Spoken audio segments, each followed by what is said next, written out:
this is an iHeart podcast. Guaranteed human.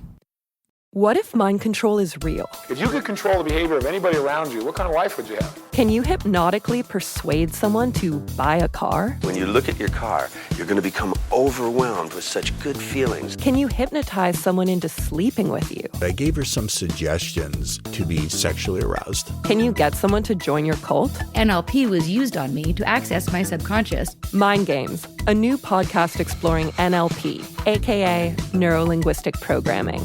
Is it a self-help miracle, a shady hypnosis scam, or both? Listen to Mind Games on the iHeartRadio app, Apple Podcasts, or wherever you get your podcasts. You can scroll the headlines all day and still feel empty. I'm Ben Higgins, and If You Can Hear Me is where culture meets the soul. Honest conversations about identity, loss, purpose, peace, faith, and everything in between. Celebrities, thinkers, everyday people, some have answers, most are still figuring it out. And if you've ever felt like there has to be more to the story, this show is for you. Listen to If You Can Hear Me on the iHeartRadio app, Apple Podcasts, or wherever you get your podcasts. This is Special Agent Regal, Special Agent Bradley Hall. In 2018, the FBI took down a ring of spies working for China's Ministry of State Security, one of the most mysterious intelligence agencies in the world. The Sixth Bureau podcast is a story of the inner workings of the MSS and how one man's ambition and mistakes opened its vault of secrets. Listen to The Sixth Bureau on the iHeartRadio app, Apple Podcasts, or wherever you get your podcasts. Hi, it's Jill Winterstein, host of the Spirit Daughter podcast, where we talk about astrology, natal charts, and how to step into your most vibrant life. And today I'm talking with my dear friend, Krista Williams. It can change you in the best way possible. Dance with the change, dance with the breakdowns. The embodiment of Pisces intuition with Capricorn power moves. So I'm like delusionally proud of my chart. Listen to the Spirit Daughter podcast starting on February 24th on the iHeartRadio app, Apple Podcasts, or wherever you listen to your podcasts. Ceausescu was the dictator of Romania. What? Yep, I'm Robert Evans. This is a podcast. Bad people. Sometimes I shout the name of a dictator. Well, I didn't want to just do Hitler again. I've opened a lot of episodes of this show by shouting Hitler. What? That's a good. I know that. Yeah, there's so many things that you could have done that weren't that. It was really going to be that or atonal screeching. I tried to go with the high effort version. All right, fine. You know what? If it takes giving you a little pat on the head for that to get things moving. I always want a pat on the head. I know. I'm like one of those. Yeah. Jamie. Well, yeah. Loftus. Yeah. J-Loft. J-Loftus. You're circling around a really popular nickname. I am.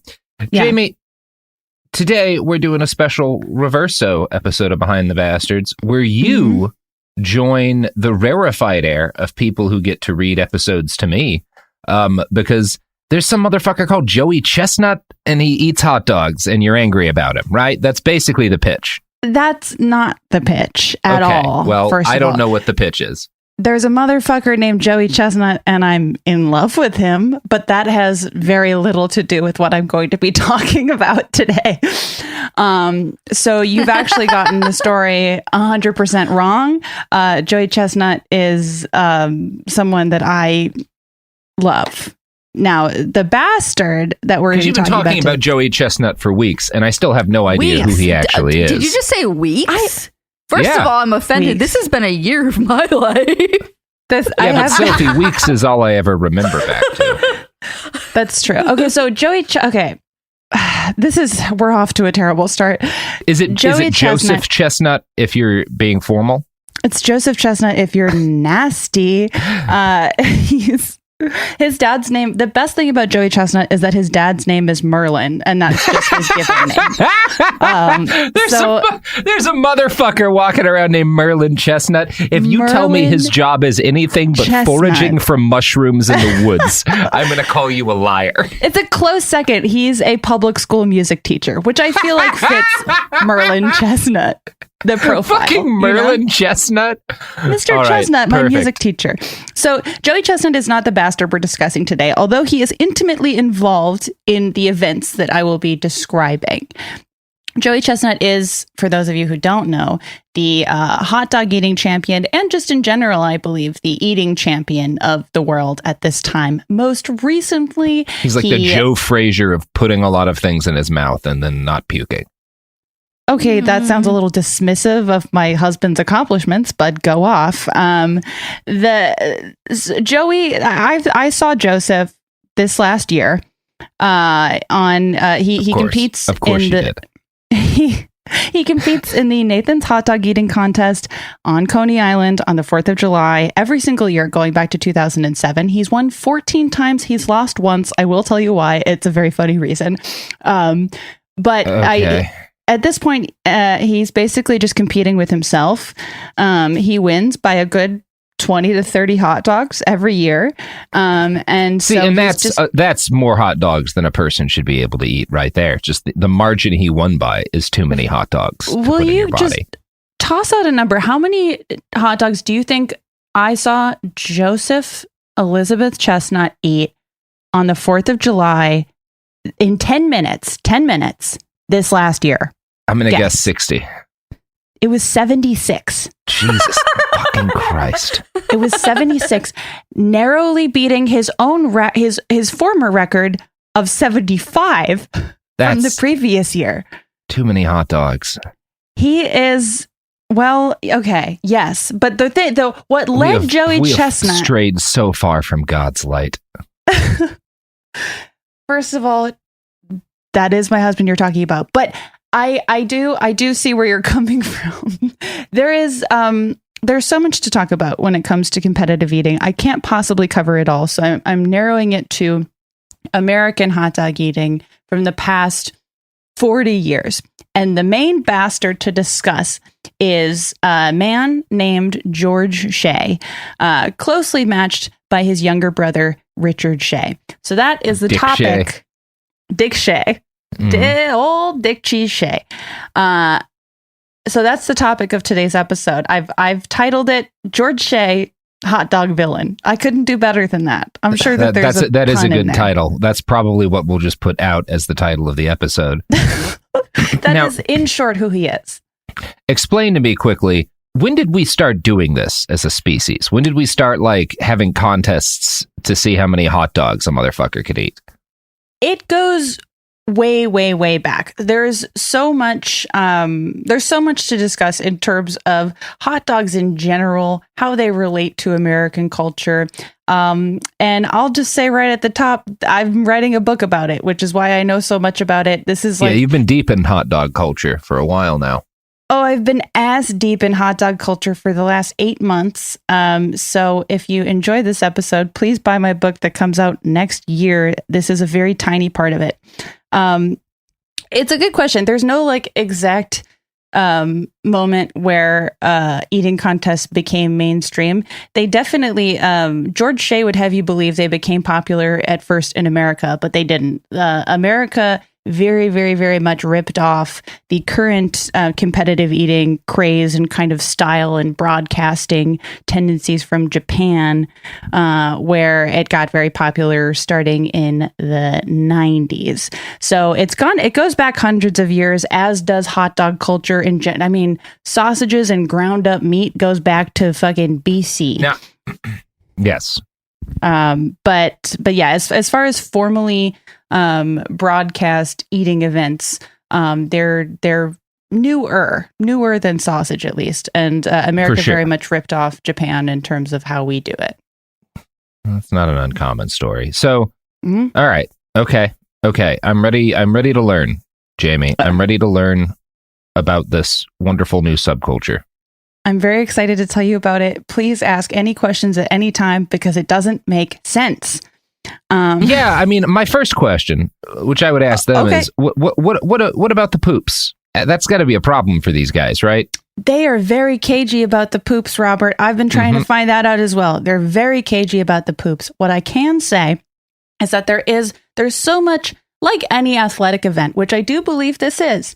There's a lot of showmanship involved. And so, for example, what Joey Chestnut will do after eating 76 hot dogs, which I have to repeat, Christ. he did. Yeah. That's a scammed significant fraction of like a cow. Yeah, that's a good chunk. Yeah. It's a good chunk. And I was in the press pit for that event. And then at the end, Joey Chestnut, I can't tell if this is something he's made to do or something he does of his own volition, but he does not leave the stage right away. All the other hot dog eaters who lose the contest are allowed to leave, presumably to throw up and shit. They will never admit to this, but I'm assuming that that's what they do. Yeah. Joey Chestnut does not leave the stage. He stays on the stage for upwards of an hour right after eating 76 hot dogs, smiles, and answers questions for the press. My God. So he's said in interviews that he doesn't throw up, piss, and shit right away. I am bullshit. A little skeptical of these claims, but bullshit. It's his body and his choice, and I respect his bodily autonomy to hold in however much processed meat he wants for as long as he physically can. And that is true love. Joey Chestnut's real girlfriend gave an incredible quote, I think like in the last couple of years, where she was just like, Joey smells different after, like, his pores. Of course. Like, but not even just like sweat, but like just like there's meat coming out of your course. pores. It's radiating off of him. It's incredible. It's incredible. I mean, because he's holding an entire refrigerator worth of meat inside his body. I joke about being married to Joey Chestnut because I am. But I mean, God bless that woman. I don't know. Sounds you have to have a number of plumbers on speed dial because you can't take somebody being busy, right? Like they've got to get out there right away if there's a problem. Look, Merlin's son gets the job done. We're talking about George Shea. George Shea, which we'll be getting very deep into, is the MC and the kind of the person who who effectively publicized the Nathan's hot dog eating contest, and by extension, kind of hand selected Joey Chestnut to be the face of that kind of endeavor. So here are some things that George Shea has said in capacity of the MC of the hot dog contest on stage. I'm just going to throw 3 out. He says this on stage on Coney Island. Quote, while introducing a hot dog eating contestant. Quote, his mother held him close and whispered in his ear. She said, "You are of mine flesh, but you are not mine own. Fate is your father, and you belong to the people." And then he'll bring out a hot dog eating contestant. Here's another one. He was buried alive under 60 cubic feet of popcorn, and he ate his way out to survival. The David Blaine of the bowel, the Evel Knievel of the alimentary canal, the Houdini of cuisine. Please welcome Crazy Legs Conti. And then, of course, an older man who is white and has dreads comes on stage and eats 40 hot dogs, right? Are you getting kind of the cadence of what I'm... Yes. Here's another one. He will do whatever it takes to win. 3 days ago, he broke up with his girlfriend and euthanized his dog to leave a void of emptiness inside of him so he can fill it today with hot dogs and buns. And then he brings out some other guy. And this has been going on for, George Shea has been doing this for 30 years. He has said a lot of things over the years. What a life. And it does take a turn, but he said a lot of things. It's taken a couple so far. Broke up with his girlfriend and euthanized his dog. George Shea has said a lot of things, some of them about what makes someone a champion, some of them about what makes someone an American, and a lot of them about hot dogs, because that is what his job is. Most of what George Shea will tell you is complete bullshit, and he will be the first to tell you that. Here are 2 quotes from him that I think are the closest to the truth as he's ever told. The first is something he said to Mel magazine last year. He said, "You could argue that people are so inured to everything that there's very little downside to causing controversy." The second thing he said was in 2019. In 2019, there was a 30 for 30 about this hot dog eating contest. And George Shea is very much the villain. He says this: "A lot of what I say literally isn't true in terms of words, but emotionally it is true. And that is sort of the entire ethos of what George Shea does. Werner Herzog has said some similar things. I mean, is there an episode in the works? No, because he's a perfect man who lived the ideal human life. Well, George Shea, he simply hasn't. He simply he's a very fucked up man. George Shea and his brother Richard Shea are a large part of Dick why Shea. the Nathan's Dick Cheese Shea are a large part of why the Nathan's Famous Hot Dog Eating Contest is one of America's most disgusting traditions, right up there with drone strikes. They're not the entire reason, which Wouldn't is what be a we'll bad be covering. place for a drone strike. First of all, don't say that because I go there. Mm-hmm. Look, we're going to have to sacrifice some good people in order to deal with the problem. Please, me and Joey and Badlands Booker. Have you ever seen Badlands Booker or Matt Stoney? I'm talking about some of the greatest champions in our culture, Robert. Yeah, I have no idea who those people are because they do eating contests, and that's not a thing most people know about. You're sick in the head. You're so lost. Okay. So George and Dick Shea made this a very popular cultural thing in the U.S. By channeling energy, excess, and showmanship. They are the founders of Major League Eating, which was founded in 1997, and they are also the perpetrators of a bunch of deception, racism, and misogyny that exist in service of America's great dish, the hot dog. Now, Robert, we've discussed hot dogs before. Mm-hmm. And I am curious if you have updated, improved your views on the hot dog at all. Because last time we talked about it, you said octopus was a hot dog, which was just so comically wrong. And it's delicious. It's not. Great hot dog. I mean, it's an octopus on bread, and I'm sure it's delicious, but it's not. Hot dog. It's not a hot dog. Octopus. I think hot dogs are defined by the fact that you can't possibly limit them to a specific sort of meat. Anything on a hot dog bun is a hot dog. Well, that's a gorgeous assumption. I would say that it tends to be a meaty paste that can only be created under the least ethical circumstances possible. So if we have the octopi in your hot dogs are dying in the most unsavory ways, I will guarantee they are. I mean, as a general rule, if we're getting it from the sea, we're destroying the ocean's ability to support life in order to do it. Well, no, I understand that, but I just, have you ever seen video footage of a hot dog factory? Because it's unique. Mm-hmm. It's uniquely bad. Yeah. I will say I prefer hot dogs that are mixes of unspeakable nightmare meats. Of course. Because when I'm eating a hot dog, I want to feel bad about myself. Well, you should. You should. Yeah. And I have. And my life is really, I've taken years off of my own life. Not out of eating hot dogs, which people will say, they'll cite this study being like, oh, every hot dog you eat takes 36 minutes off of your life. When it's like, well, serotonin adds to your life. So it pretty much evens out. Yeah, absolutely. but the psychic guilt of eating this many hot dogs is what's removing time from my life.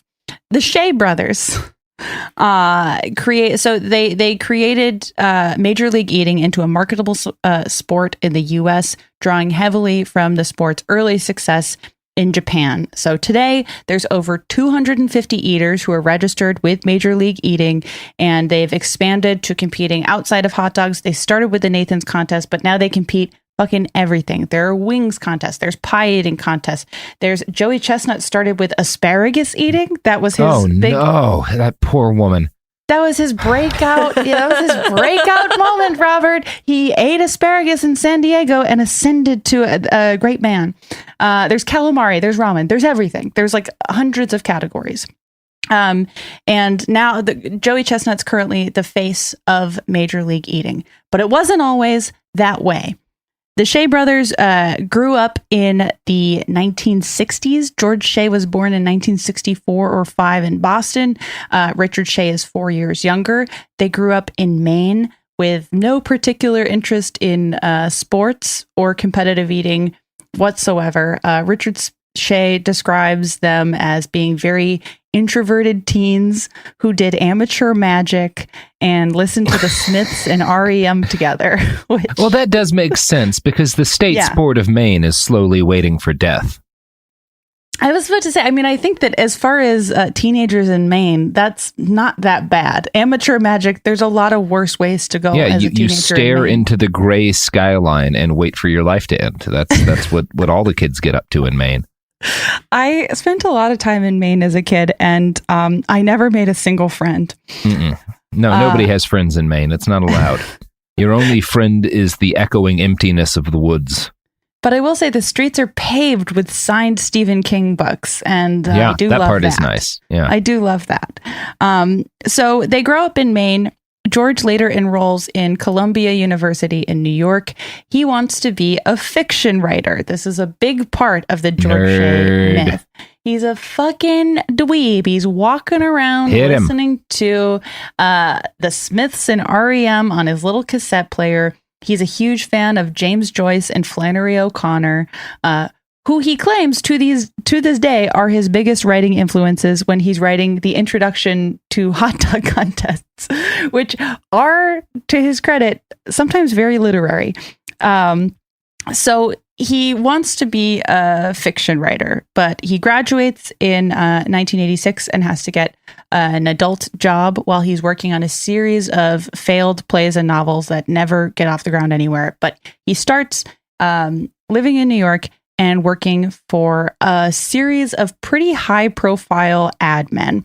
And so the guy who gives him his big start and gets him into the Nathan's famous hot dog eating contest is this guy named Morty Matz, who is extremely fascinating in his own right. He also, it's like the most ad man name I've ever heard.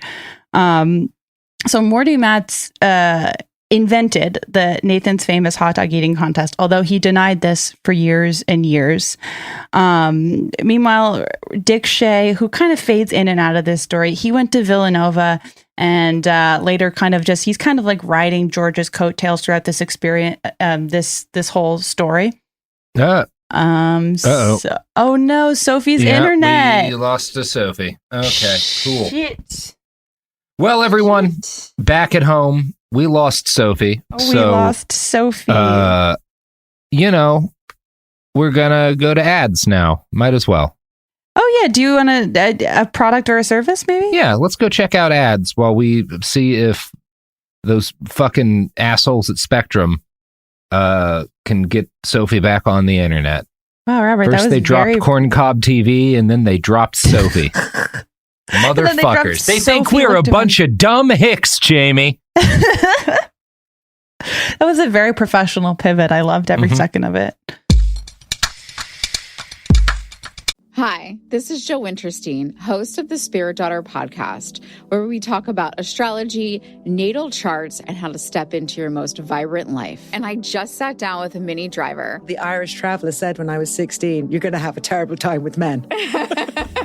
Actor, storyteller, and unapologetic Aquarian visionary. Aquarius is all about freedom loving and different perspectives. And I find a lot of people with strong placements in Aquarius are misunderstood. A Sun and Venus in Aquarius in her 7th house spark her unconventional approach to partnership. He really has taught me to embrace people sleeping in different rooms, on different houses, in different places, but just an embracing of the isness of it all. If you're navigating your own transformation or just want a chart side view into how a leading artist integrates astrology, creativity, and real life, this episode is a must listen. Listen to the Spirit Daughter podcast starting on February 24th on the iHeartRadio app, Apple Podcasts, or wherever you listen to your podcasts. What if mind control is real? If you could control the behavior of anybody around you, what kind of life would you have? Can you hypnotically persuade someone to buy a car? When you look at your car, you're going to become overwhelmed with such good feelings. Can you hypnotize someone into sleeping with you? I gave her some suggestions to be sexually aroused.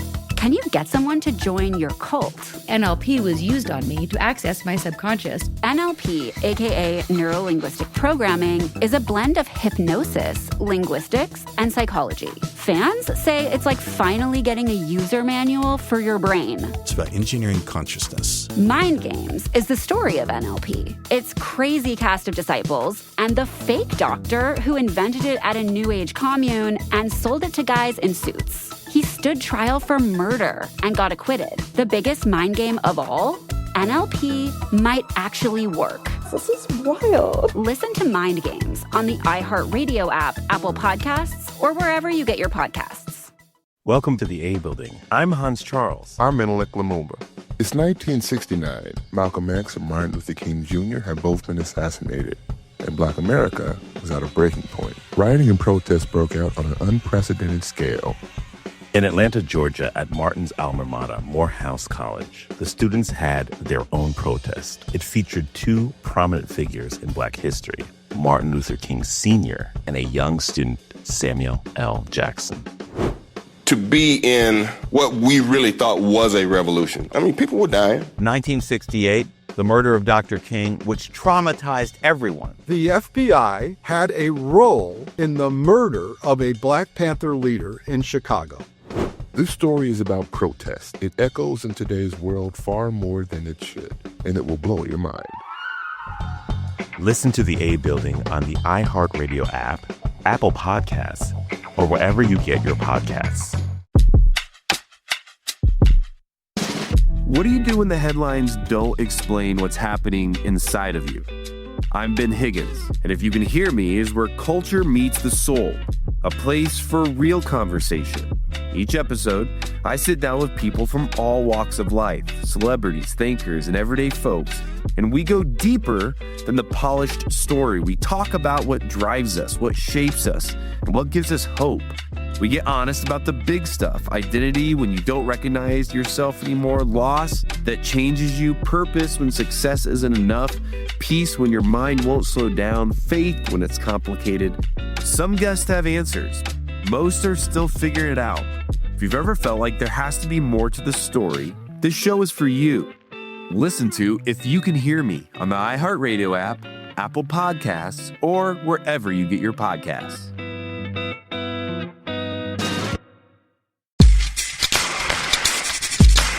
Oh, my God. Those ads were great. And what's even greater is that Sophie's back. Hi. Sophie's back. The Spectrum gods have taken, I don't know. I can't all talk of like my George Shea. all of my happiness. Yeah. And they still haven't brought back Corncob TV. They still haven't, and I have a bad feeling that they won't, even though I've really enjoyed the programming, including iconically Coffin Flop. Of course. Yeah, I mean, one of the greatest shows on television, or was until and they didn't took rig Corncob shit. TV. I don't care what people say. No, they didn't. I've been there. I've seen it. I wrote, yeah, you know what? It's great television. We're talking about George Shea, okay? George Shea, he graduates from Columbia in 1986, starts working for this ad man named Morty Matz. Morty Matz is an absolute legend in the field. He's still alive. I think he's like 97 years old. I'm going to just kind of skip down to what Morty Matz has done because his resume is just extremely wild. Morty Matz says when he takes over the Nathan's hot dog eating account and begins this contest, he gives a series of made up legends as to how long this contest has existed, all of which are lies. He first says that there has been a contest since 1916 when Nathan's opened. He says that 4 immigrants held a hot dog eating contest on the pier on the 4th of July to determine who was the most patriotic. That was a lie. He then pivoted to say that the contest began in 1941 as a protest to World War I.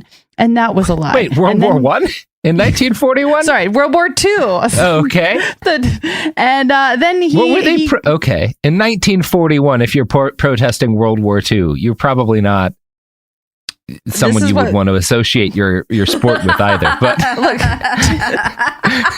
to be fair... He's lying. And then Morty, of course. And then Morty pivots this again and says in 1971 that it was begun as a protest to the Vietnam War. He makes up all of these weird lies. No, but Jamie, Yeah. What is your line as to when lying is good or not? Because I have a thing that I've been doing for a while now where whenever I have a close friend or loved one, I tell them one lie. And it's always something very subtle. But the first example of this is I convinced the person I was with for a number of years, just as the result of a casual conversation once, that the band Hanson had died in a terrible bus crash. You told me this literally last week. And I know. Well, I'm trying to say, what is the line? Because sometimes it can be fun to do that sort of stuff. And then someone brings up a lie. What is the lie you told me? And what is the lie I never tell anyone what the lie I've told them. I know the lie Robert told me. He didn't tell me when someone was named Daddy. No, well, yeah, that is that. But that was for an altruistic reason. I had to save Christmas. You told me. I never lied to you. I will never tell you. I never lied to you. That's great. The point is that you should never trust anybody. And that's why everyone gets one lie. I trust you. I know. That's what makes it so dangerous. I want to know the lie. I only lie. It's the opposite of gaslighting. I want to know the lie. God damn it. I am so sad. I don't think that these are bad lies. I think that these are very marketing-y lies. And Morty Matz, because he's still alive and he's literally almost 100 years old, he admits in 2010 it's too old, and he's still working, which I'll get. He's currently working on rehabilitating the reputations of some mega church pastors. That's what he's working on in his twilight years, meaning he's 97. But he admits in 2010 that all of these origin stories are lies, and that it was Morty Matz's idea in the early 70s to start holding this contest to drum up some publicity for Nathan's hot dogs. Other things about Morty Matz that I would just like you to know is that he's almost 100. He fought in World War II. He's currently still the press agent for the Durst family, meaning Robert Durst. So he's been a busy man lately.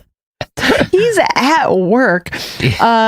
There is just his career is equally fascinating to me. He is the reason George Shea exists. George Shea came up working for this guy, who did, like George Shea, I think, a combination of very funny and very evil things. Some things that are attributed to Morty Matz as sort of innovations, for better or worse, in American PR. He's said to have popularized the idea of a perp walk. So marching a suspect into police headquarters for people to take pictures of. I guess that was something that he kind of innovated. And you would never want you should not want people to know if that's a thing you helped invent. Well, that's the thing about these guys, though. They don't care. It's all about impressions. It doesn't matter what the impression is as long as it's getting attention. So he fully claims, whether it's true or not, that, I'm the guy who invented the perp walk. He worked with the New York mob in the 60s. He invented that big national When you say worked with the mob... I don't have any more information than that. That's just what he said.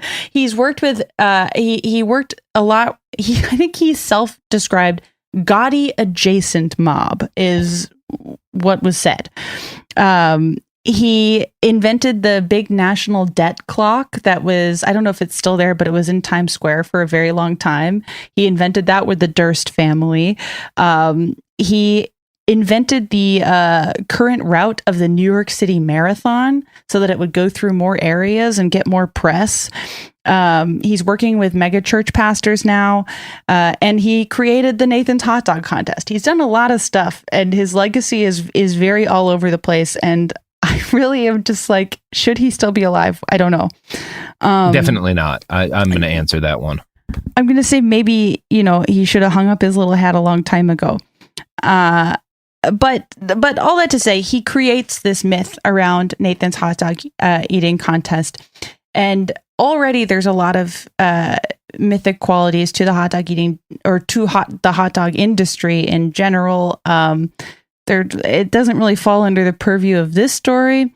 You'll just have to buy my book next year to find out, Robert. But it's very, very well known that the meatpacking industry is a fucking disaster, and that the hot dog isn't an American dish. It was brought here by German, Polish, and Austrian immigrants as sausages and kind of innovated over time by independent carts. The real American quality to hot dogs is the industrial era. And the most American thing about hot dogs is the worker and animal abuse that comes with their production. So like whether it's to this day, it's like, you've got Upton Sinclair reporting on meat packing in the jungle, right? And then you've also got, as recently as last year, there were those meatpacking scandals after Trump sent out that executive order to say that the meat factories must remain open. And so there were these huge coronavirus outbreaks at meatpacking industries. And there were like executives and managers taking bets on how many workers were going to get coronavirus because of this executive order and their own incompetence to protect their own workers. Like, it's just an absolute, like, the story of hot dogs is truly the stuff of nightmares. But George Shea's job is to make it very American and very appealing and very watchable, right? So George Shea starts working under this guy, Morty Matz, Mr. Perpwalk himself, Mr. Robert Durst's best friend, in the 1980s. Okay. So, George Shea prior to this had been sort of like working his way up in this company. He was slowly, I feel like, we hear this story all the time. He was just slowly giving up on his dream of becoming an artist in pursuit of becoming a very evil person, So yeah, much like Hitler, friend of the pod, Hitler. Right. And then the reverse Hitler, George W. Bush. Like, there's all these failed artists who end up doing the most fucked up thing you could think of. George Shea, fortunately, there's been like multiple people who are like, thank God George Shea only is interested in hot dogs, or he really could have done some damage, because he's truly like a very fucked up person. But in the 80s, he would do all these sorts of things for Morty Matz. There was one account of him convincing an attractive woman to sit on an egg for 2 weeks and claim that she was trying to hatch it. That was some PR he did. What is that PR for? What does that sell? Know, Robert, I don't know. Well, you've got to know who it was for, right? Was it like an egg selling company? What is this? My source there, and I wasn't interested in learning more, to be perfectly honest. My source there is it's in the 30 for 30 documentary, where George Shea is showing the documentarian around his office and says, hey, this is one of my early successes. And he points to a newspaper clipping that I could not find online fucking anywhere of a woman sitting on an egg saying, woman sits on an egg for 2 weeks.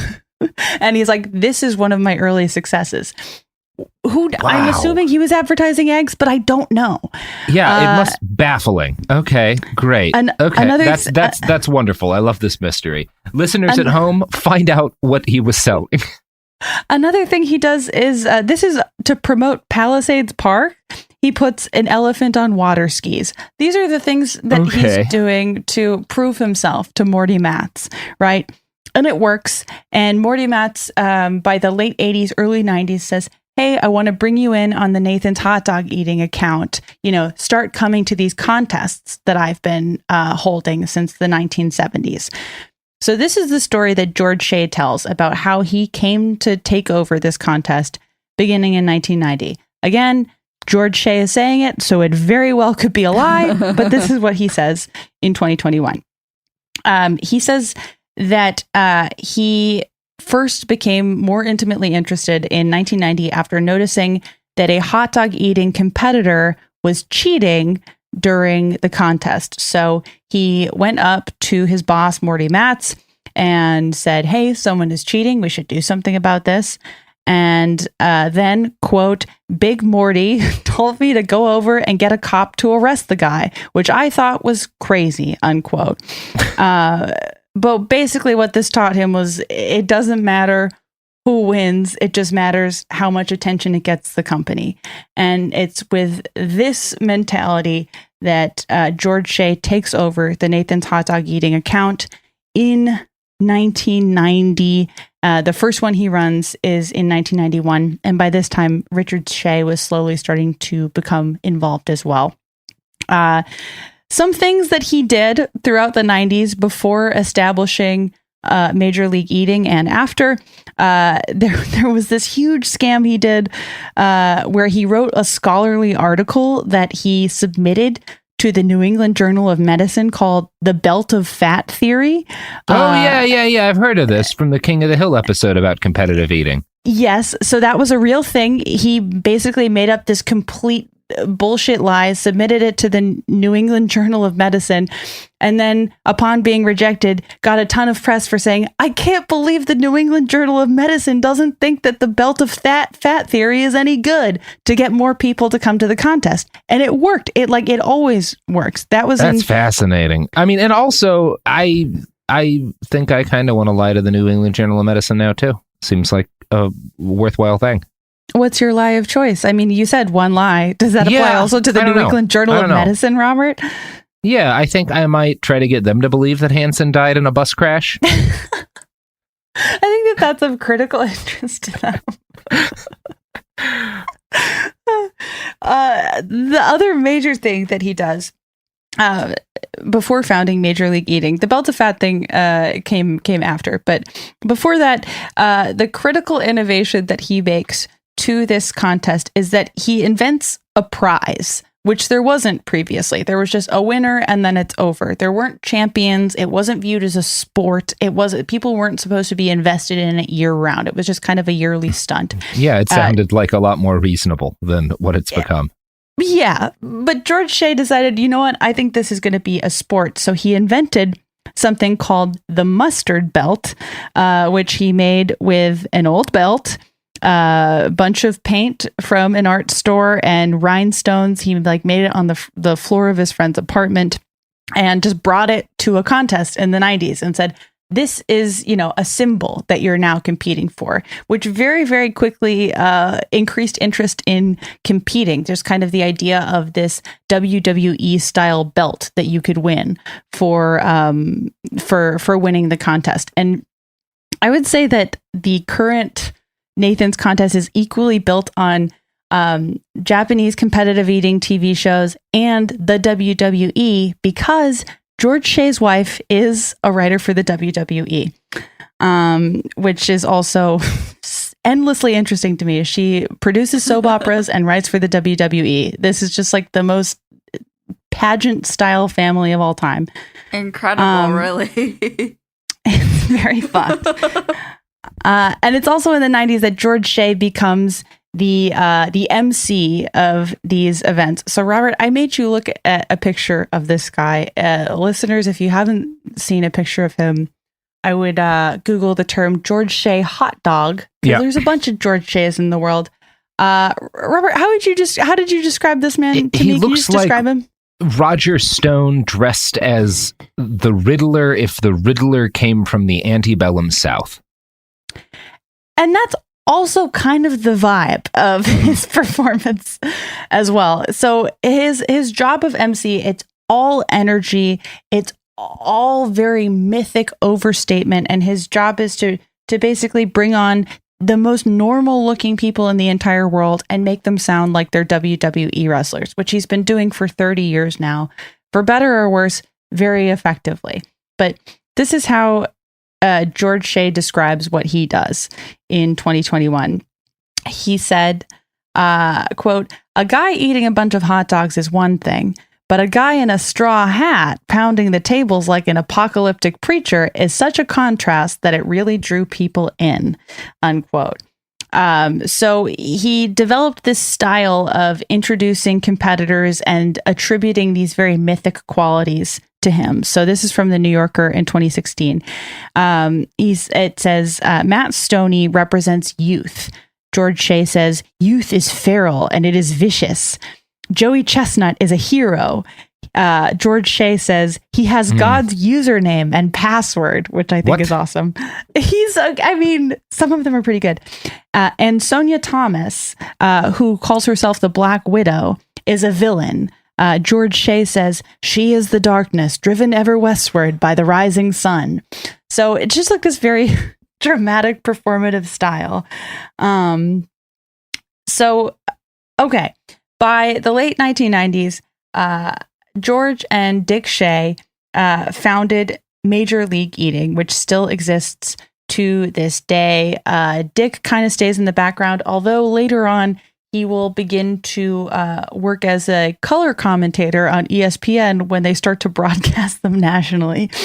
But we're not there yet. The 90s for the Sheas is very kind of scrappy. They are starting to start contests around the country. Nothing really bad has happened yet. They're just trying to get this made up sport that they invented to take off. And it's sort of working, sort of not. And I'm not sure why, but it does feel like competitive eating is one of those things that couldn't really take off until we had 9/11 happen. I'm not sure why, but I think 9/11 was critical for competitive eating. You're almost right. Much like the movie Shrek, competitive eating really takes off about 2 months before 9/11 happened. But it's very, very close. It takes off I think that Shrek came out in July 2001, maybe June. And competitive eating, Major League Eating really starts to take off in 2001 for a reason I'm about to tell you. But yeah, like the Major League Eating, it was like a very scrappy, like slowly building momentum throughout the 90s and early 2000s. They've got this big goofy logo that has Latin on it, and the Latin translates to engorging truth. So it's just all like ridiculous. So what they're missing, essentially, and getting this sport that they've invented to take off is any sort of champion or person worth rooting for. That is like very much what is missing. And so they find their first major champion, who becomes, I think, kind of a huge casualty of George Shea's villainous tendencies, and that is Japanese eating champion Takeru Kobayashi. Do you know of Takeru Kobayashi, Robert? He does not. Is he who they named the Kobayashi Maru for?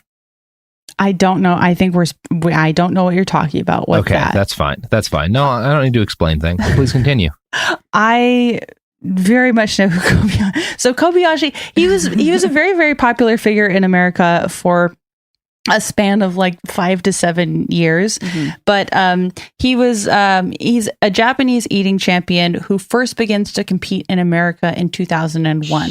And so he was invited by Major League Eating to come from Japan to compete in America at the Nathan's Hot Dog Eating Contest, because there was already, cultural infrastructure for competitive eating on TV and in pop culture in Japan. And so there were all of these kind of like low budget competitive shows that Kobayashi became a minor celebrity in, because he was this very, he was just really fun to watch. He was like 23 years old. He was really skinny. He had a 6-pack. He had like a signature move called the Kobayashi Wiggle. He was just like this like sexy heartthrob who girls loved, and he could eat so much meat in one sitting. And that was his whole thing. But what kind of set him apart in terms of what impressed people about him in America was that he trained as if he were an athlete. Like he had an actual training regimen and stayed very lean, and wasn't, what Americans associated competitive eating with, which was just like people gorging themselves. Mm-hmm. Like there was strategy involved. So Kobayashi comes in 2001, and the Sheas are they are always emphasizing his otherness since he gets to America.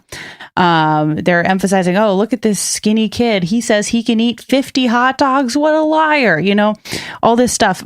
But Kobayashi comes to America, and in a single event on the 4th of July, doubles the record for a number of hot dogs that you can eat in, at that time, 12 minutes. So he eats 50 hot dogs in 12 minutes, does a full lap around the closest American, and people lose their shit. And he immediately becomes this kind of huge, viral, in early 2000s terms, figure in America. So the Sheas are very quick to say, oh, we've got to keep this guy, around. This is the most attention our competition has ever gotten. And they encourage Kobayashi to keep coming back, which he does, because now he's becoming an American celebrity. There's access to money. He's in like a MasterCard commercial. He becomes, a minor American celebrity now. And what is like interesting, and this is all laid out in the 30 for 30 documentary, which I would highly recommend, called The Good, the Bad, the Hungry, is that from the very, very beginning, the Sheas were always rooting for and against Kobayashi. They were saying, well, this guy can eat more hot dogs than anyone else, but what if an American could do that? And they were always kind of trying to stoke the very American tendency to dislike people who are not American. And so Kobayashi was not really hyper aware of this at the time, because he became an American celebrity so quickly that he thought he was going to be, in New York for a weekend in 2001, not in September, but he was just going to go, to America for a couple of days. So he didn't speak English fluently, and he didn't really understand for a while how he was being talked about right in front of him, even though, there's a lot of footage of it, and it's pretty unsettling. And over time, he starts to realize kind of what is going on. But he becomes a celebrity, and he wins the contest in the US for the next 6 years. He wins every single year from 2001 to 2006. There's no real American competitor that can touch him. And the Sheas kind of continue this process of building him up so that they can keep their operation, popular, but also constantly saying, let's get an American in here. They were very, very much seeking out an American champion. Which brings us to 2007, where Major League Eating's first viable rivalry comes out, and the Sheas are fucking all over it. And guess who comes into the picture at this point, Robert? Guess who it is? It's Joseph Chestnut, baby. He is exactly who they're looking for. He is a random white guy from San Diego whose dad's name is Merlin. He is like the champion that they're looking for. And so this is extremely bad news for Kobayashi, who at this point has a lot of American cultural clout. But the second that there's an American rival for him, the Sheas are very, very clearly switching their allegiance. And they're doing this through promotional materials. They're doing this through the press. And all of a sudden, Kobayashi is being villainized in the press instead of lifted up as kind of the only hero of this sport. What is especially frustrating about that is that Joseph Chestnut only became a competitive eater because he was a huge fan of Kobayashi. Like literally every current American eating champion started because they watched Kobayashi on TV when they were kids, because he was this just huge figure. He could do things that no one else could do. He trained, he was very artful in the way he ate. And so Joey says that he saw Kobayashi on a terrible Spike TV broadcast, which again, the Sheas are getting all sorts of money off of this because they sign Kobayashi to Major League Eating. He's not allowed to work for anyone else, and they start to kind of like license his appearances out. So they're making a ton of money off of his success. And when Joey's a teenager, he sees Kobayashi on American TV losing a hot dog eating contest to a grizzly bear. What? This was on TV, Robert. There is on Spike TV, Kobayashi. The list of TV appearances. How is it legal to do that to a grizzly bear? That can't be good for them. Look, I don't know. It shouldn't be legal to do to Karo Kobayashi. It's interesting to listen to Kobayashi talk about his views on American culture and how that changed over time, because it was just the Sheas were very much escalating. The second there was interest in the sport, they were like, okay, Kobayashi can eat 50 hot dogs. Okay, what can we get him to do on TV? We're going to get him to compete against a grizzly bear. We're going to have him eat cow brains against a bunch of American weirdos. Like, they had him doing all of this stuff. And he's in a contract that is mutually beneficial. Like, he's making a lot of money, but he can only do what they say he can do, which becomes a big problem later on. But Joey sees it seems kind of like it started as a big problem. I would argue everything you've described is a problem. It is. It's a huge problem. And it's one of those things. It reminds me of the podcasting industry in that there's just perfect. No, that I have no notes, and I'm so grateful that it exists. But there's no precedent for it. You know, like there was never a major league eating contract. People, you know, they're marketing it as a sport, but people who are in sports don't think it's a sport. So it just kind of becomes this weird novelty thing that if you are the person in power and making these contracts, and there's a significant language barrier between you and your champion, you can fuck someone over pretty heavily, which is what they do over time to Takeru Kobayashi. So Joey sees Kobayashi lose to a grizzly bear and says, I want to be that grizzly bear, baby. He said, all right, Merlin, get in the car. We're going to start eating asparagus. And that's what Joey does. I mean, Joey is so inspired that he decides he wants to be an eating champion. Okay. And while he's in college in San Diego, he starts training with his mom, and he wins a local asparagus eating contest. And slowly it becomes clear as he's competing in more and more, you know, increasingly prestigious eating events that he might be an actual threat to Kobayashi. So when the Sheas get wind of this, they see Joey Chestnut, who is really the most whatever guy. I mean, I love him dearly, but he's just some guy, right? But he can eat a lot of hot dogs, and they're like, okay, this is the American champion that we want. Let's push this rivalry as much as we possibly can.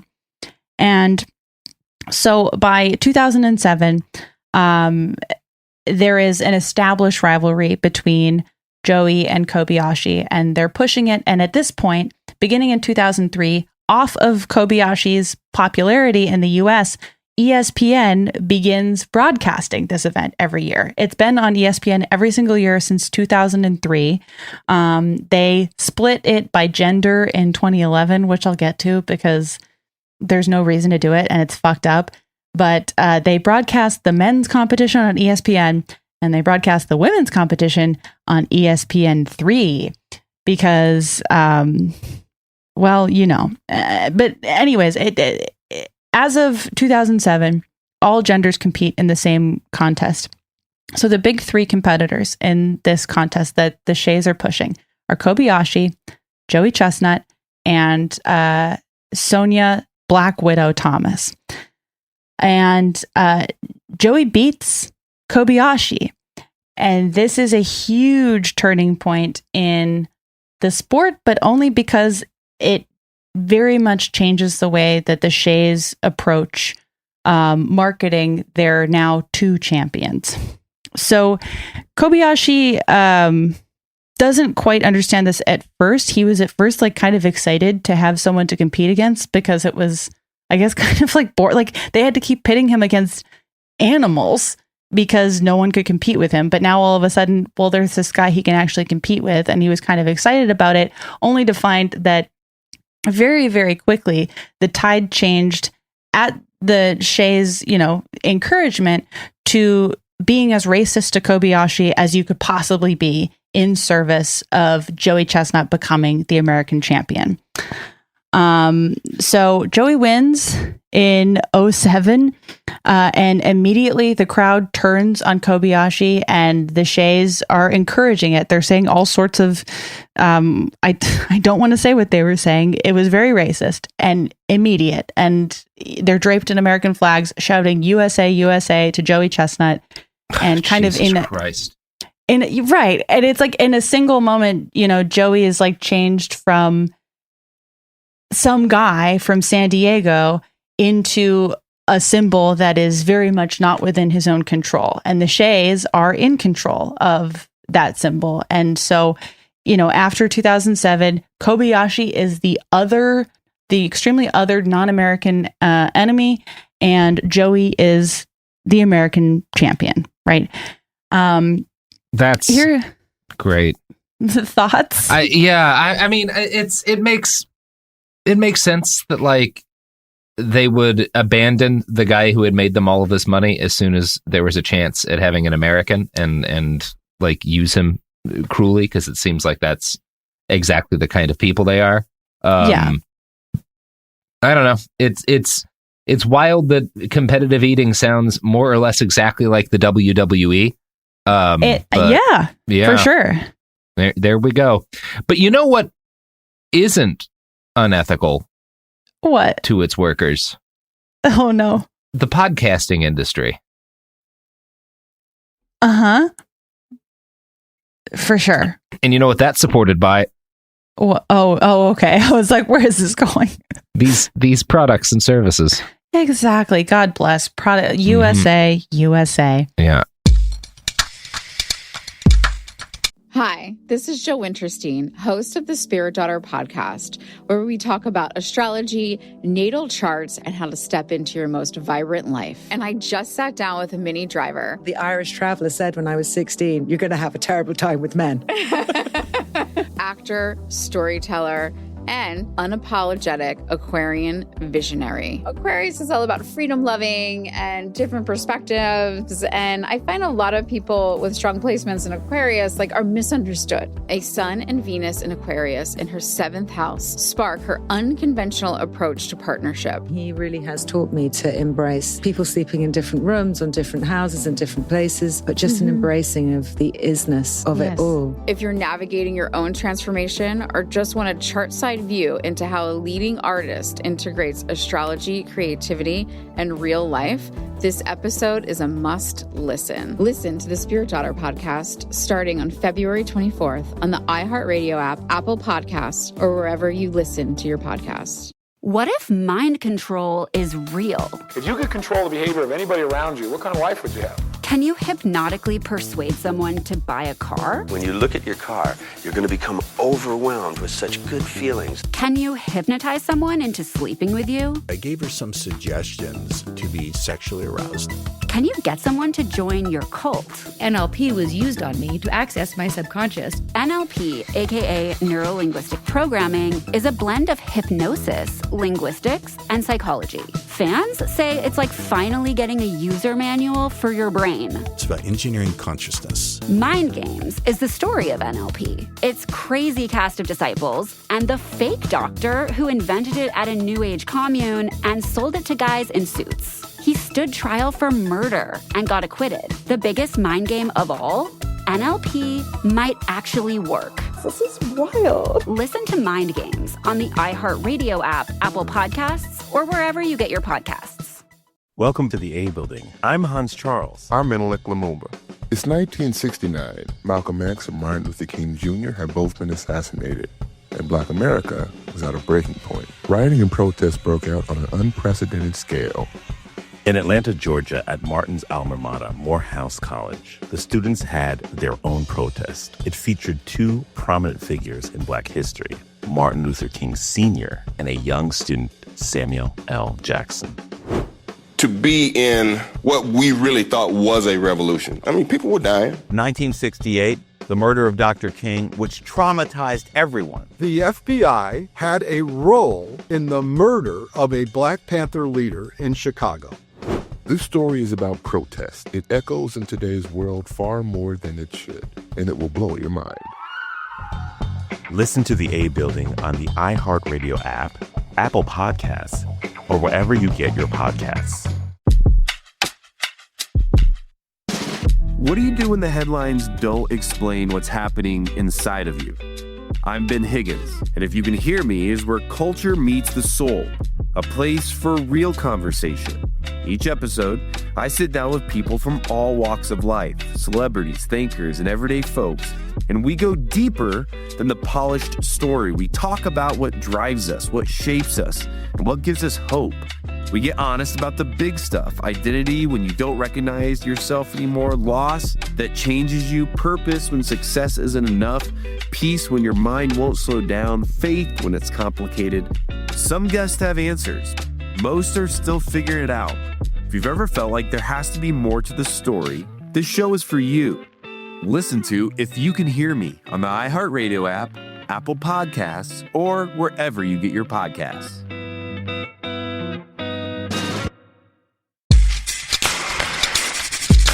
We're back. And look, I lied a little bit. There's a lot of unethical stuff in the podcasting industry. For example, sometimes Sophie asks me to get up as early as 11:30.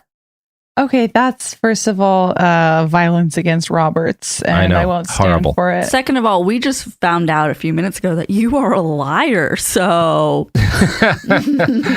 Yeah. Robert, what is an example of a lie that you've told me? No. One lie. Everybody gets one. No.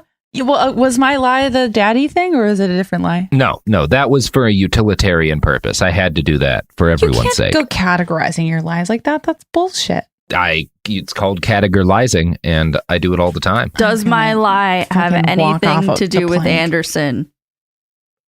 I can't say, Sophie. I think I know what it is, and I'm furious. I can't say. Wow. Mm-hmm. Okay. Do I want to know? Everyone gets one. I'm furious. Everyone, including the listeners of this show. Everybody gets one. One lie. You know what's the lie? Robert loves 100% of you. I've never said that. that. That's the lie. I know, but that's the lie. He loves you all. About 40% of them, statistically speaking. That may be too much. But that's the lie. Mm-hmm. That's the lie. Okay. So. Furious. It's 2007, you guys. Joey is the champion now, and everyone is, the tide is very much turned on Kobayashi. And George Shea, being himself, being his straw hat villain, is very upfront about what he was trying to do here. He says this in the 30 for 30 documentary in 2019. He says, I have always used pro-American rhetoric, and the belt is a national prize from the day the belt was made. Reminder, the belt was made by him in a living room out of cardboard. He says, quote, you think I want Kobayashi to win 6 years in a row necessarily? If he wins, he wins, but that's not great for the narrative. You need to understand that there's an American hero, and you can be a hero in the same exact way, but you can't be an American hero because you weren't American, unquote. So he's very, very clear. Okay. He's like, hello, I am racist about my weird cardboard belt that I made. And this is where, it genuinely, it's difficult to watch and learn about, because this, for some time, he's fine now, but this really destroyed Kobayashi's life for some time, where he describes being completely shocked and scared at how the American public very rapidly turned on him once Joey Chestnut became the champion. He said, quote, I didn't understand American culture, so it scared me. And George Shea, this guy who is contracting him and is in complete control of his finances, is going on live television and mocking him to his face. Immediately after Kobayashi loses, George Shea gets on stage in his little outfit and says, the dark days of the last 6 years are behind us, of his own champion, and, raises Joey Chestnut's fist in the air. And Joey's role in this is, insidious and passive, where in all of the interviews, Joey's very aware of what's going on. He knows that he's being, raised as this champion, and he knows that Kobayashi's being mistreated, but he doesn't stand to benefit from saying anything. And so he doesn't. And it's clear in kind of clips that you can find that the Shea brothers and George in particular are very much trying to control Joey Chestnut's behavior. You can see in a series of promotional clips that they'll ask Joey a simple question of well, how does it feel to beat Kobayashi? And Joey is he's a simple man, he'll say things like, it felt good, and then, George Shea will be off camera offering him mythic punch up to what Joey said, to make it sound meaner and to make it sound more, jingoistic and all of this stuff. There's this incredibly fucked up clip where George Shea, he's filming a promotional clip talking about the day that Joey Chestnut defeated Kobayashi. And he says, in this very, I don't know, he's like, the bullshit is at 11. And he says, after that event, I went back to my room and I wept. I silently wept because something was lost. We had a hero and our hero was no longer invulnerable. And I wept. And then he stops. These people are eating too much food. Like, stop it. Stop taking it so seriously. Stop being like this. Well, he's lying, though, because it's like right after, he says, and I wept, there's a pause. He thinks the camera is cut.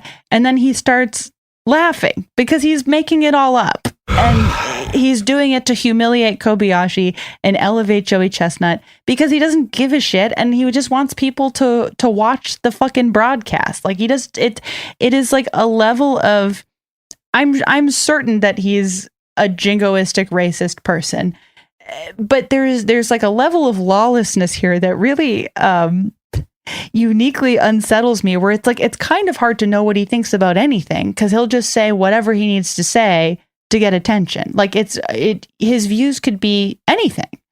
It's I don't love it. So after this, Kobayashi becomes understandably frustrated with Major League Eating. He loses his mother, which also kind of makes him want to be closer to home. He doesn't want to be in the US so much anymore.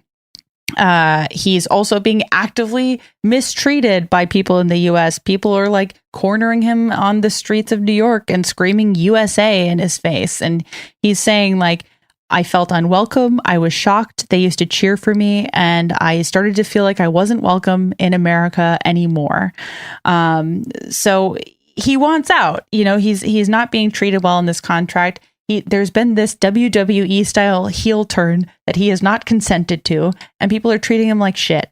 And so he competes against Joey for a couple more years. It's on and off, I believe. I mean, Joey is edging him out most of the time. I do believe that Kobayashi wins against him at least once in that stretch of years. But by 2010, he's done. And Kobayashi tells George Shea, I'm not competing in the competition this year. I'm done. And this was partially because George Shea would not release him from his contract because all of Major League Eating was so dependent on this rivalry specifically. He didn't want to let Kobayashi out. He just wanted to keep calling him a piece of shit on live television and saying racist things and having that be how Kobayashi made his living. So he says, I'm not going to do it anymore. And at the 2010 contest, there is a big dramatic event where Kobayashi refuses to compete, but does go to the contest wearing a t-shirt that says "Free Kobe," and basically starts this chant in the crowd among Kobayashi supporters. And this is all on ESPN. Like, you can watch the whole thing. Joey is in the middle of competing against no real viable competitor at this time, except for the Black Widow. And Kobayashi's in the crowd wearing a Free Kobe shirt. I really want a Free Kobe shirt. I think our listeners can find that for you. There's somebody here listening who is deep into eater culture and is going to be now yelling at me that eaters are what you call people who are part of the weird fetish community and not appropriate as a term for these athletes. And they're very angry right now. They're shrieking at me through their headphones in the middle of a Trader Joe's. I hope I'm getting this right to whoever that listener is, because it's a lot to take in. What's fun about stuff like this, Jamie, is no matter how much research you do, you were wrong in a specific enough way that somebody is literally shitting on the floor of a Trader Joe's, having a stroke in fury because you've gotten a fact wrong about Kobayashi's early practicing career or some shit. It's going to be so great. Much for this. It's going to be great. Insight into your life. Really, my listeners are very nice. Okay. He's wearing a shirt that says "Free Kobe." He starts a chant saying, let him eat. And Kobayashi is like, I mean, he is a showman at heart. He can eat a lot of fucking hot dogs, but he's again, no offense to my husband, Joey, but he's got the showman personality and the technique that Joey Chestnut has never had. Joey Chestnut's an awkward guy who can eat 76 hot dogs. That's basically what he can do. Kobayashi has like an air about him. He's very exciting to watch. And so what he does is storm the stage after the contest ends, saying, I want to shake Joey's hand. That's all he says. What George Shea identifies is an opportunity that goes back to him being at that 1990 contest, saying it doesn't matter what the right thing to do is, have him arrested and people will watch that. And so George Shea, it is said, there's no proof that George Shea ordered this, but it stands to reason. George Shea tells security, arrest Kobayashi on live television. And that's what happened. He was dragged off the stage. He was slammed and he was arrested on live television. And what the fuck? Yeah, the champion. Why couldn't people just watch fucking other dudes eat too much? Like, why does all of this nonsense have to happen? It wouldn't be on ESPN if it was just guys eating. I mean, it is absurd, like how far they're willing to go. And it is also absurd how effective it is, because this was a huge story. Like when Kobayashi was arrested at the contest that he had won 6 previous times, at the contest that he had popularized in the first place, and they fucking arrested him. Like it's I'm very deep into this, but it is very compelling footage to watch. And again, George Shea, years later, is very upfront about what he was trying to do. He says this last year. He says, when Kobayashi stormed the stage, it was phenomenal. Unfortunate in so many ways, but phenomenal for press. That's how it grew and grew. It was always about the free media. This year, we had something like 40 billion consumer impressions, just a massive number and huge value. And so, again, it's just, he doesn't care. Like, it's whatever the thing is that's going to get attention is the thing he will do. And in this moment, it was arrest Kobayashi, which is, yeah. How do you feel about that? I think they've overcomplicated watching people kill their hearts through processed meat, and I'm livid, Jamie. I'm the angriest I've ever been. Good. I was hoping that this story would get you there, because it's so like specifically American in the ways that it's infuriating, because it's all just like weird PR and eating things that are bad for you. Like, it's all so ridiculous. It was never going to be a good thing, because it's bad to eat 76 hot dogs. Like, it's not a good thing to do for a number of reasons. Be careful. Be careful. But they've just made it so unpleasant for no reason, and I'm livid.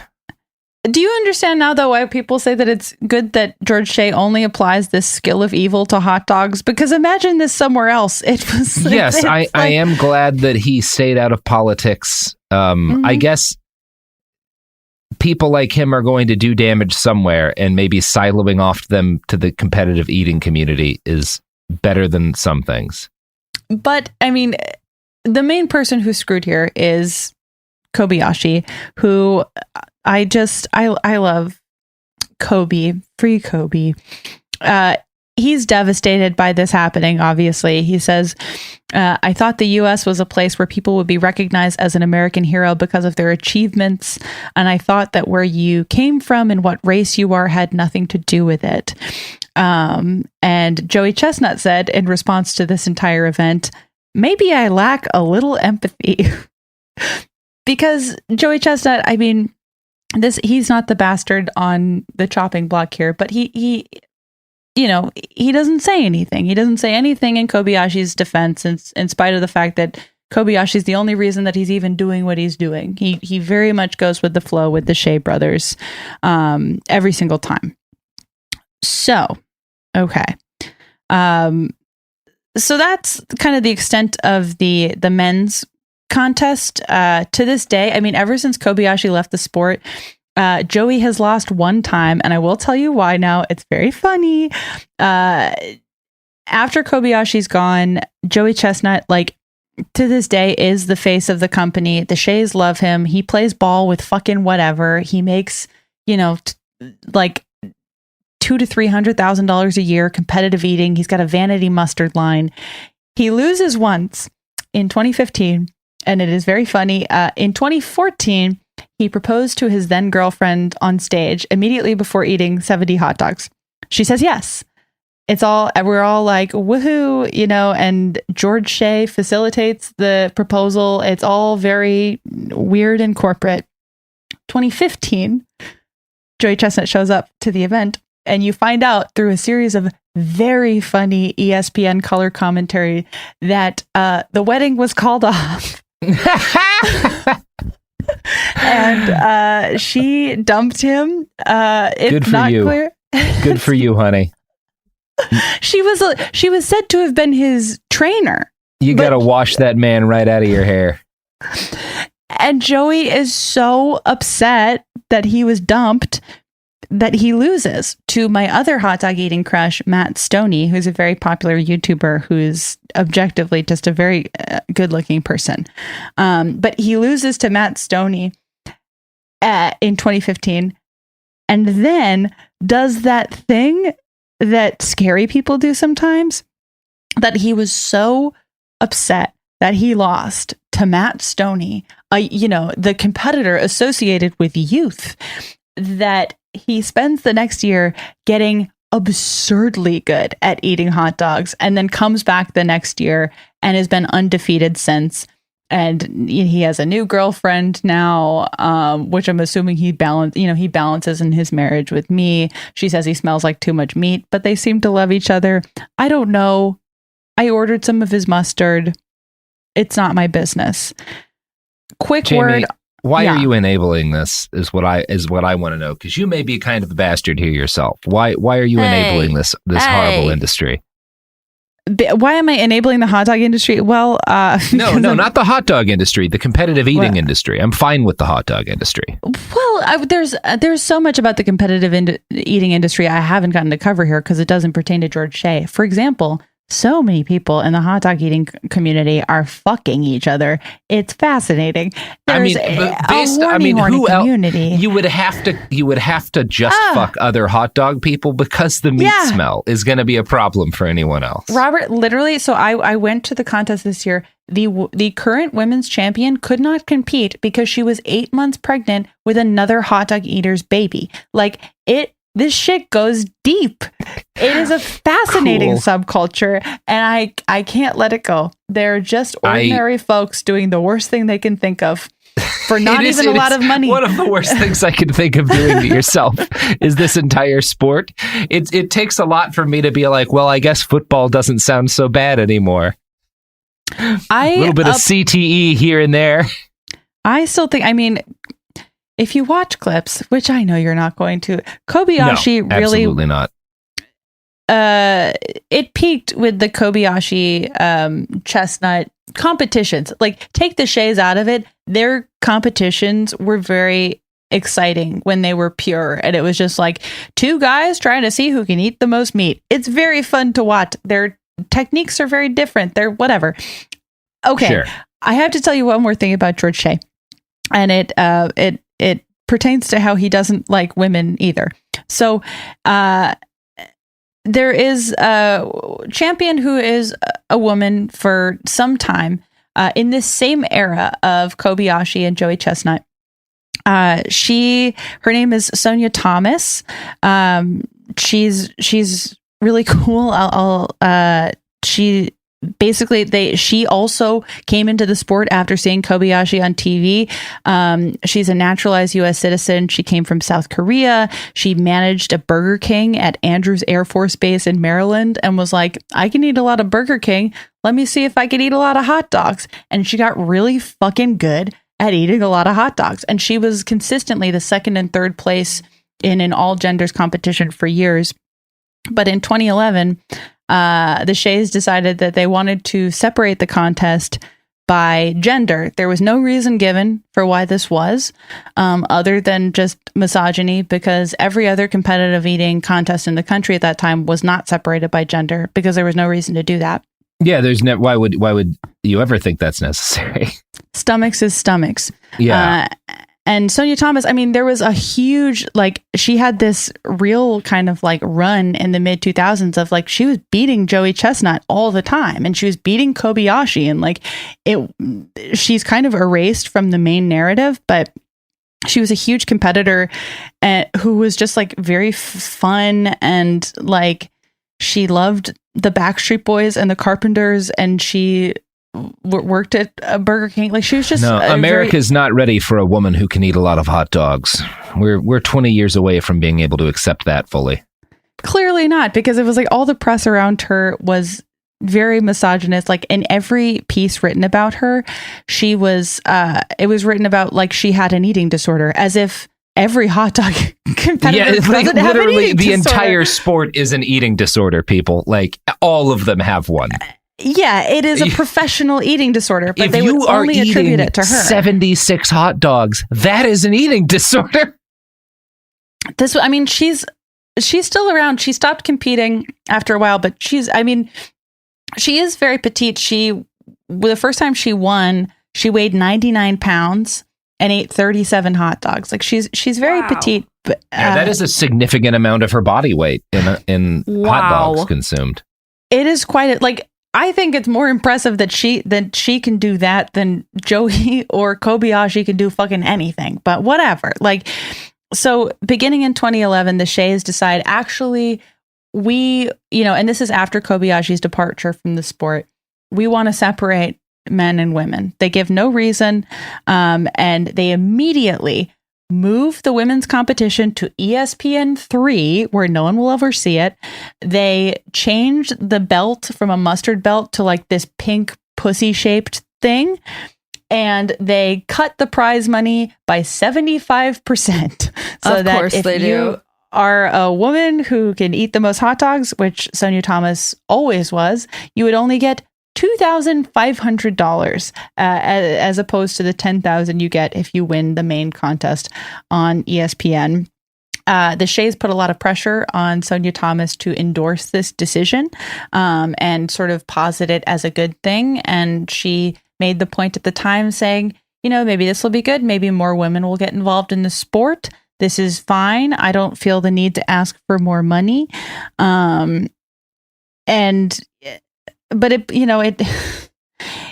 blows up in her face. The women's contest to this day is still broadcast on ESPN3. The amount of money is still, there's still a lot of disparity in terms of Joey Chestnut makes a hell of a lot more money than the current women's champion, Miki Sudo, who is pregnant with, I can't emphasize it enough, another hot dog eater's baby. And they still give women a pink Pepto-Bismol belt instead of the mustard belt. And this year, Bill de Blasio gave the women's belt away. So it was insult to injury. Really horrible. All around. So that is the story of George Shea. He is still emceeing the contest to this day. He's still uplifting Joey Chestnut as the one true champion. Fortunately, with time, there are, competitive eaters that are now less financially dependent on the Shea brothers specifically than they were when Kobayashi was kind of at his peak in the US because internet. So there are competitors like Badlands Booker and Matt Stoney who have millions and millions of subscribers on YouTube and TikTok. And there are more ways to be able to eat or chug a lot of food and make money from it that are not inherently connected to these two fucking weirdos. But for the most part, they still have the market very much cornered. It's here that I will include George Shea recently joined Cameo. If you, Robert, describe Cameo, because you describe Cameo to me. It's where people who are technically famous get paid what are actually kind of embarrassingly small amounts of money in order to make random videos for strangers on the internet. All right. Well, for me, it was not an embarrassingly small amount of money because I pay. So I've been withholding this fact, but I wrote a whole show about being Joey Chestnut's fictional wife. I've been workshopping it here. It's called Mrs. Joseph Chestnut, America, USA. And it's all about my tortured marriage to Joey Chestnut. And so for this show, I wanted to get a cameo from George Shea encouraging Joey Chestnut to break up with me, was the point of this. I paid $120 US American dollars for this, Robert. And he sent me whatever this is. Okay. Sophie, can we watch it? $120 is good for Joey Chestnut. It's very funny when someone like Rudy Giuliani is in there and making videos for $150 because it's like, you shouldn't be that cheap, Rudy Giuliani. Like, Robert's gonna. It's not a good video, and the thing is, even though it makes no sense, there's no option on Cameo to respond to someone and say, "Hey, that's not what I asked for." That's not what Cameo's for. You don't get to Cameo to have an equal relationship with these people, Jamie. Here's what he's sent me. You ready, Robert? Mm-hmm. Ladies and gentlemen of America, citizens of the world, we now address Joey, a man of incredible strength, a warrior king who stands where the land meets the horizon, steadfast and unshakable, upon whose shoulders God has arranged the flesh of an archangel, a man of immense wisdom who, while he is faced by abundant challenges, will stand on the ramparts of victory overlooking a sea of truth. Because he will never stop, and he will never stand down, and he will never submit, and he will never surrender until his bones are cracked and splintered and scraped like chalk on pavement. Until the very dome of heaven collapses and the black avalanche of space pours down around us, he will fight on. Why? Because the rock on which he stands is not a rock. It is the United States of America. And now it is go time. It is go time time. It is go, no go, lock and load, love him and leave him, smoke him if you got him, see you want to see you, see on the other side time. It's condition red. All hands on deck, batten down the hatches, belly up to the bar, do it to it, feel the burn, fire in the hole, hold the phone, go big or go home. Game on, game day, game face, never say never, never say die, never give up, put up or shut up, shape up or ship out, show me the money, make my day, good night, Irene, wake me when it's over, it's go time!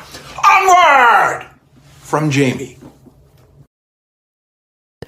Do you like the end? I like at the end where he goes, "From Jamie." It's a real First person. off, I'm not happy that you gave this person $120. I'm really I don't not. feel good about it. I'm You so shouldn't. mad. You should not feel good about Devil's it. advocate, that was worth every penny. No, it wasn't. It was bad. I really thought that look, I've used cameos in my shows before.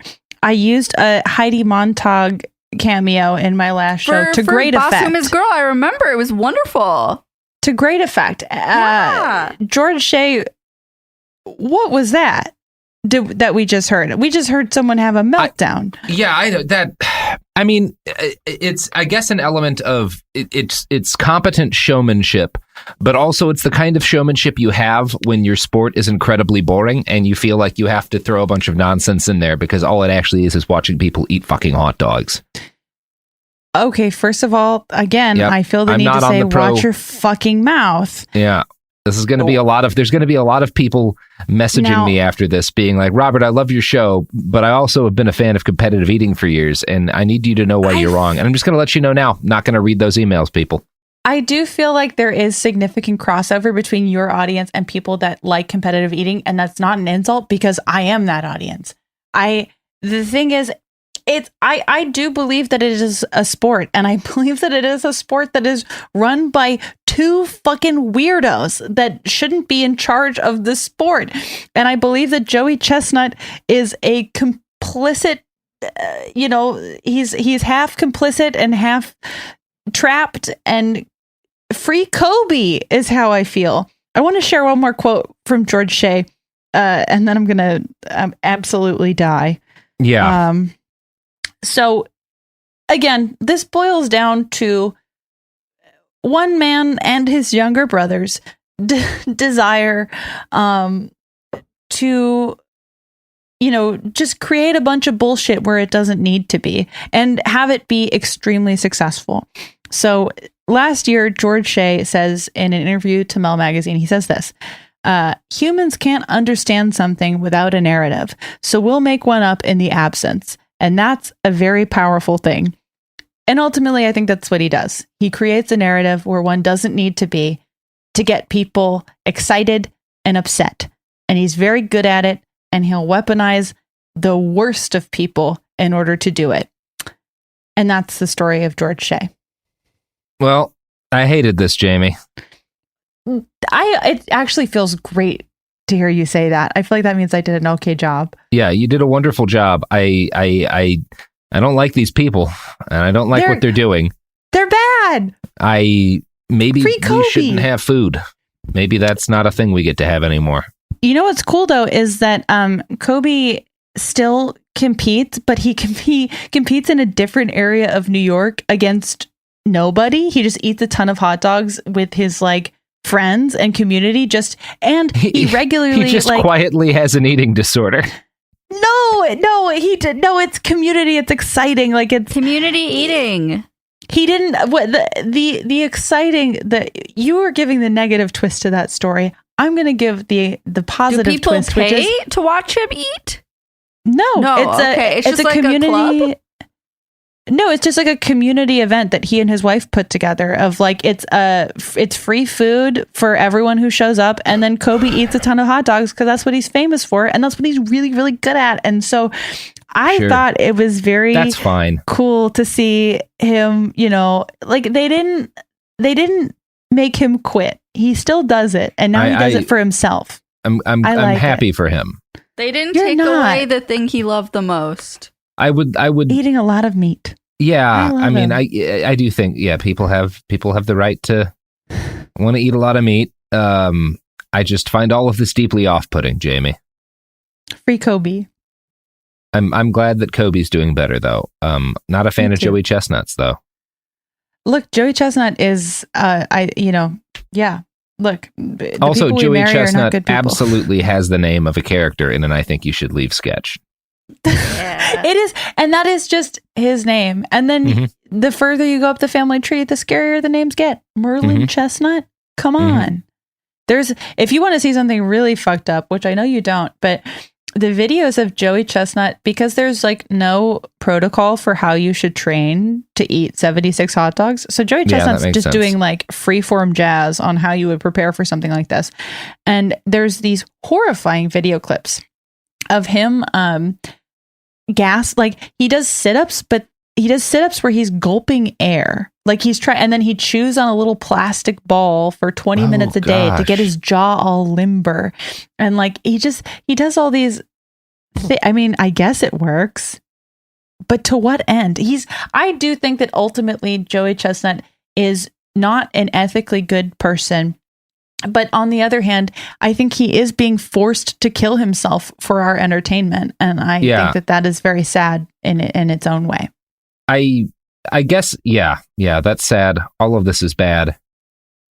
That said, I will be there at the 2022 contest, and I might actually train and see if I could maybe get on stage on the women's contest. Because I think you only have to eat 11 hot dogs in 10 minutes. I could do that. Yeah, I could do that too.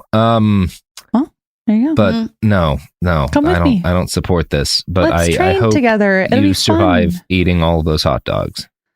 Oh, you're no fun. I couldn't be less supportive of this for you, Jamie. Maybe that's the one. Maybe that's the one lie he's telling you, Jamie. We don't know. You're right. I got to eat when I was leaving the contest. They put a plate of a pyramid of 200 hot dogs in front of Joey, just again for the showmanship of it all. He only ate 76. And so for the rest of the 125, they just give them out to the audience. And so I got to eat one of Joey's leftovers, and it did feel really special. Well, I don't like that. I don't like that at all. I'm not going to say I'm happy for you, but I'm glad you had an experiance that you regard as pleasant. Who's happy for me, because I thought it was very fun to eat Joey's soggy little leftover. Felt good. Especially, in the middle of a pandemic, felt safe. Mm-hmm. Yeah, I mean, I wasn't going to bring that part up, but yup. Well, Jamie, you got any pluggables? if you possibly want to interact with me after what you just heard, you can go on Twitter or Instagram. You can find me there. Jamie Loftus Help on Twitter, Jamie Cry Superstar on Instagram, and just set a reminder in your phone for a year from today saying, hey, did I pre-order Jamie's book, Raw Dog, that comes out in April 2023? I sure hope I did. And then you can buy that book that will come out next year that I'm currently absolutely torturing myself trying to complete. So I hope you read it when it comes out. It's about truly, this George Shea stuff takes up a couple of pages. There's just so much about hot dogs and their history, and there's just a lot. So I hope you read it. Check out Raw Dog. Incredible title. Very excited for that. Thank you. I really pushed for Raw Dog, and I'm satisfied with the outcome. And you can listen to any of my podcasts, my Urine Mensa, Lolita podcast, Bechtelcast, or Ackcast about the Kathy comics. Follow your heart. Thanks for letting me do this, Robert. I had a lot of fun putting this together. Thank you for telling me this. Doesn't it feel exciting to be on the other side and you feel absolutely deflated and like dying at the end? I feel great. I'm just going to sit alone in a dark room for the rest of tonight. Yeah, what do you think I do every fucking time I'm on this show? Yeah, that's fair. This is very, karma. I may have to go just open one of my old Hitler books to cheer myself back up. There you go. Speaking of a little bit of vitamin H. That's Robert, the boy we know and love. Speaking of books, they can pre-order your book after the revolution. Yeah, Google AK Press After the Revolution, and you can pre-order my book. And if you pre-order it, it comes with a special signed book plate in it, which is a nice little art sticker thing inside the book that has my signature on it. So pre-order it, AK Press After the Revolution. Please buy my novel. It'll be out in May. You can have it in hardcover. I'm still working on the sequel. I just finished chapter 4 and started chapter 5, so it's humming right along. And will you sign mine? Absolutely. And if you pre-order it, you'll get a signed one. Fuck you. And we got a Behind the Bastards live stream show on February 16th, 17th? One of those dates. It's momenthouse.com/behindthebastards. Yep. Whee! Episode over. What if mind control is real? If you could control the behavior of anybody around you, what kind of life would you have? Can you hypnotically persuade someone to buy a car? When you look at your car, you're going to become overwhelmed with such good feelings. Can you hypnotize someone into sleeping with you? I gave her some suggestions to be sexually aroused. Can you get someone to join your cult? NLP was used on me to access my subconscious. Mind Games, a new podcast exploring NLP, aka Neuro-Linguistic Programming. Is it a self-help miracle, a shady hypnosis scam, or both? Listen to Mind Games on the iHeartRadio app, Apple Podcasts, or wherever you get your podcasts. You can scroll the headlines all day and still feel empty. I'm Ben Higgins, and If You Can Hear Me is where culture meets the soul. Honest conversations about identity, loss, purpose, peace, faith, and everything in between. Celebrities, thinkers, everyday people, some have answers, most are still figuring it out. And if you've ever felt like there has to be more to the story, this show is for you. Listen to If You Can Hear Me on the iHeartRadio app, Apple Podcasts, or wherever you get your podcasts. Hi, it's Jill Winterstein, host of the Spirit Daughter podcast, where we talk about astrology, natal charts, and how to step into your most vibrant life. And today I'm talking with my dear friend, Krista Williams. It can change you in the best way possible. Dance with the change, dance with the breakdowns. The embodiment of Pisces intuition with Capricorn power moves. So I'm like delusionally proud of my chart. Listen to the Spirit Daughter podcast starting on February 24th on the iHeartRadio app, Apple Podcasts, or wherever you listen to your podcasts. I'm Amanda Knox, and in the new podcast, Doubt, the Case of Lucy Letby, we unpack the story of an unimaginable tragedy that gripped the UK in 2023. But what if we didn't get the whole story? Evidence has been made to fit. The moment you look at the whole picture, the case collapsed. What if the truth was disguised by a story we chose to believe? Oh my God, I think she might be innocent. Listen to Doubt, the Case of Lucy Letby on the iHeartRadio app, Apple Podcasts, or wherever you get your podcasts. This is an iHeart podcast. Guaranteed Human.